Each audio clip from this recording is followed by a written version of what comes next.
You don't need to study more. You don't need another book. You don't need another tutorial. Stop chasing the perfect programming language. Stop obsessing over the cleanest Notion setup. Get off Reddit. Get off YouTube. Get off Twitter. Open VS Code and just write. If you can write a function, you're ready. You don't need more knowledge. You need more action. Don't learn first, then build. Build first. That's how you learn. And when you feel like you don't know enough, build more. Why do you keep reaching for another video?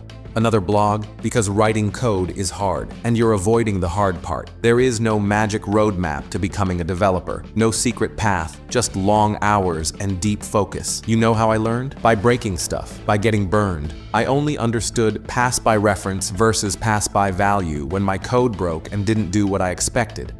So how do you apply this? Pick a language, stick to it, figure out what you want to build, because languages are just tools, and mastery comes from using the tool a lot. But what about pick, stick, building? And while you're building, stop trying to master a language.